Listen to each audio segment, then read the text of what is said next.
పిల్లలు కాకుండా ఆపరేషన్ అయిన తర్వాత మళ్ళీ పిల్లలు కావాలి అని అనుకుంటే మరి ఎలా మరి నెక్స్ట్ ఏ పద్ధతులు చేసుకోవాలి అన్నది చాలా మందికి ఉన్న డౌట్. దాని గురించి ఈరోజు మనం తెలుసుకుందాం. హలో వ్యూవర్స్, నేను doctor Purnima, working as a fertility specialist at 49 Karimnagar branch.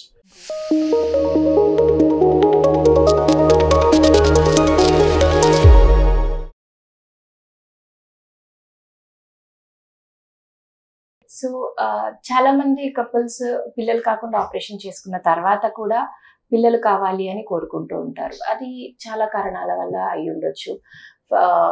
పుట్టిన ఇద్దరు పిల్లల్లో ఒక బేబీకి ఏదైనా ప్రాబ్లం జరిగి ఉండొచ్చు, పరమైన సమస్యలు ఏదైనా రావచ్చు, లేదంటే ఏదైనా యాక్సిడెంట్లో ఏదైనా ప్రాబ్లం జరిగి ఉండొచ్చు, ఇంకా ఏదైనా కారణాలు, ఫ్యామిలీ ఇష్యూస్. అప్పుడు ఒకరు చాలు అనుకుని టిబెక్టమీ చేసుకున్న వాళ్ళు కూడా చాలా మంది కపుల్స్ ఉన్నారు. ఇద్దరు పిల్లల తర్వాత కూడా టిబెక్టమీ చేసుకుంటారు. దాని తర్వాత మన ఎకనామికల్గా స్టెబిలైజ్ అయిన తర్వాత ఇంకో బేబీ కావాలి అనుకోవడం, లేదంటే ఫ్యామిలీ పరంగా ఇంకొక బేబీ ఉంటే బాగుండు అనుకోవడం, ఇలా చాలా కారణాల వల్ల పిల్లలు కాకుండా ఆపరేషన్ అయిన తర్వాత కూడా మళ్ళీ నెక్స్ట్ పిల్లలు కనాలి అనుకుంటారనమాట. సో మరి అట్లాంటి వాళ్ళకి మన దగ్గర ఏం ఆప్షన్స్ ఉన్నాయి, మనము అలాంటి వాళ్ళకి ఏం ట్రీట్మెంట్ ఇవ్వగలము? సో రెండు ఆప్షన్స్ ఉన్నాయండి. ఒకటి ట్యూబ్స్ రీఓపెన్ చేసుకోవడము, రెండవది ఐవీఎఫ్కి వెళ్ళడము. సో ట్యూబెక్టమీ అంటే ఏంటి, ట్యూబెక్టమీ చేయడం వల్ల అసలు పిల్లలు పుట్టకుండా మనం ఎలా ఆపగలుగుతున్నాం అన్నది ఫస్ట్ మీకు నేను ఒక 2 నిమిషాలు చెప్తాను. అలా మీకు అది ఆ మెకానిజం నేను చెప్తే మీకు అర్థమవుతుంది అనమాట. సో దాన్ని బట్టి నెక్స్ట్ ప్రెగ్నెన్సీ ప్లానింగ్ ఎలా చేయాలి అన్నది you will get a clarity. So ఇది నార్మల్ మన రెగ్యులర్ గర్భసంచి కదండి. ఇది వెజైనా, సర్విక్స్, గర్భసంచి, ఇది అటు ఇటు ట్యూబ్స్, ఇది ఓవరీస్. సో రెగ్యులర్ ప్రెగ్నెన్సీ ఎలా వస్తుంది? ఇక్కడున్న ఎగ్ ఇక్కడ తయారై రిలీజ్ అయిన తర్వాత ఇది ట్యూబ్లోంచి ఇలా ప్రయాణిస్తుంది. ఇక్కడ నుంచి స్పర్మ్ వచ్చి ట్యూబ్లో 2 కలుస్తాయి. కలిసిన తర్వాత ఇక్కడ ఎంబ్రియో తయారై ఇక్కడ నుంచి గర్భసంచిలోకి వస్తుంది. ఇది న్యాచురల్ ప్రాసెస్. సో మనం ఎవరైతే పిల్లలు ఇంకా వద్దు అని అనుకుంటారో అలాంటి వాళ్ళకి ఏం చేస్తామంటే ఈ ట్యూబ్లో కొంచెం పార్ట్ని మనం బ్లాక్ చేస్తాము. ఈ ట్యూబ్ 2 సైడ్స్ ట్యూబ్స్లో కూడా ఉన్న పార్ట్ని బ్లాక్ చేస్తాము. అలా బ్లాక్ చేయడం వల్ల ఏంటంటే ఇక్కడున్న ఎగ్ అన్నది ఈ ట్యూబర్కి ఇక్కడికి వస్తుంది, కానీ ఇక్కడే ఆగిపోతుంది. ఈ స్పర్మ్ కూడా ఇక్కడికి వస్తుంది, ఇక్కడే ఆగిపోతుంది అనమాట. ఇట్స్ లైక్ మనం రోడ్ బ్లాక్ చేస్తున్నాము.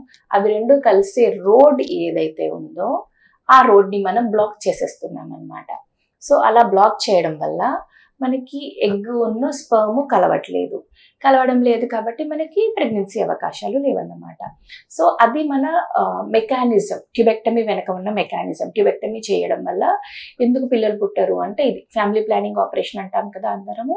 సో అది. సో ఇప్పుడు మరి అట్లాంటి వాళ్ళు నెక్స్ట్ మళ్ళీ పిల్లలు కావాలి అనుకుంటే ఎలా అంటే ఒకటి, ఇక్కడ ఏదైతే మనం ట్యూబ్ ఇక్కడ బ్లాక్ చేసామో ఈ బ్లాక్ చేసిన దాన్ని మళ్ళీ ఓపెన్ చేసుకొని మళ్ళీ రీకెనలైజ్ చేసుకోవచ్చు మనం. అదొక ఆప్షన్ ఉంటుంది. లేదు అనుకుంటే మనం డైరెక్ట్గా ఐవీఎఫ్కి వెళ్ళొచ్చు, పెద్ద పద్ధతికి వెళ్ళొచ్చు. ఎందుకు మనకు పెద్ద పద్ధతిలో ట్యూబుల్ బ్లాక్ ఉన్న వాళ్ళకి పెద్ద పద్ధతి ఐవీఎఫ్ ఎందుకు చెప్తాము అంటే ఐవీఎఫ్లో మనకి ట్యూబ్స్తో సంబంధం లేదు. ఇక్కడ ఈ ఎగ్స్ ఏవైతే పెరుగుతాయో ఈ పెరిగిన ఎగ్స్ని మనం ఇక్కడ నుంచి ఇంజెక్షన్ ద్వారా ఇక్కడ నుంచి మనం ఆస్పిరేట్ తీసేసుకొని ఎంబ్రియో తయారు చేసి ఇలా పెట్టేస్తాము మనం. సో మనం రెగ్యులర్గా ఇక్కడ తయారయ్యి ఎంబ్రియో ఇలా వచ్చేది బదులు మనం ఇక్కడ నుంచి తీసుకొని ఇలా వీఆర్ క్రియేటింగ్ ఎ సపరేట్ వే. ఇలా తీసుకొని బయట ఎంబ్రియో తయారు చేసి అక్కడి నుంచి మనం గర్భసంచిలో పెడుతున్నాము. So we're totally bypassing the tubes. So ఇలా ట్యూబ్స్లో ప్రాబ్లం ఉన్న వాళ్ళకి ఒకటి ట్యూబ్స్ రీఓపెన్ చేసుకునే ఆపరేషన్, లేదా అంటే ఐవీఎఫ్. ఈ 2 పద్ధతులు చెప్తాము. మొన్న ఒక కపుల్ వచ్చారు మా దగ్గరికి, మేడం ఐవీఎఫ్ ఎందుకు, నేను ఐయుఐ చేసుకుంటాను, చిన్న పద్ధతి చేసుకుంటాను, అది ఎందుకు చెప్పట్లేదు మీరు నాకు అని అడిగారు. ఐయుఐ అంటే ఏంటండి? ఐయుఐలో మనం ఏం చేస్తాము, నార్మల్ ఎగ్ రిలీజ్ అయ్యే టైంకి భర్త కణాలను తీసుకొని గర్భసంచిలోకి వేస్తాము. అందులోంచి యాక్టివ్గా ఉన్న సెల్స్ని సపరేట్ చేసి ఇందులో గర్భసంచిలో వేస్తాము. ఇక్కడ ఇంట్రాయూట్రైన్ ఇన్సెమినేషన్ చేస్తాము. ఇక్కడి వరకు మనం చేయగలము. కానీ దాని తర్వాత ఆ కణం అన్నది ఇలా ట్యూబ్ ద్వారా వెళ్ళి ఇక్కడే కలవాలి. పిండం అన్నది అయితే ఇక్కడే తయారై గర్భసంచిలోకి రావాలి. కానీ మనం ట్యూబ్స్ బ్లాక్ చేసేసాం కదా. మరి బ్లాక్ చేసినప్పుడు మరి ఐయుఐ మనం చేసిన ప్రయోజనం ఉందా? లేదు.